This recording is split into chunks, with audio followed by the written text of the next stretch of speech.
කොච්චර සතුටින් හිටපු කෙනෙක්ද වා? hina වෙලා සතුටින් හිටපු කෙනෙක්. මොකද්ද මේ එකපාරට වුනේ? කියන්න තේරෙන්නේ නැහනේ. කැහැ ගහලා අඬන්න පුළුවන් වගේ වේදනාවක් හිත ඇතුළේනේ. හිතා ගන්නත් බැරි වුණා. ඔයා වගේ කෙනෙක් මේ විදිහට තනි කරේයි කියලා. නේද?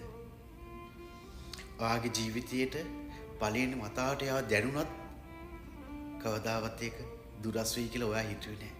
හැබැයි අද ඔයාගේ හිනාවත් ඇති කරාගෙන සතුටත් ඇති කරාගෙන එයා විනුවෙන් ඔයා කල්පනා කරනවා කියන්නේ ඔයා කොච්චරක් ආදරය කළාද tie කෙනාට. එක දියක් හොඳට මතක තියාගන්න.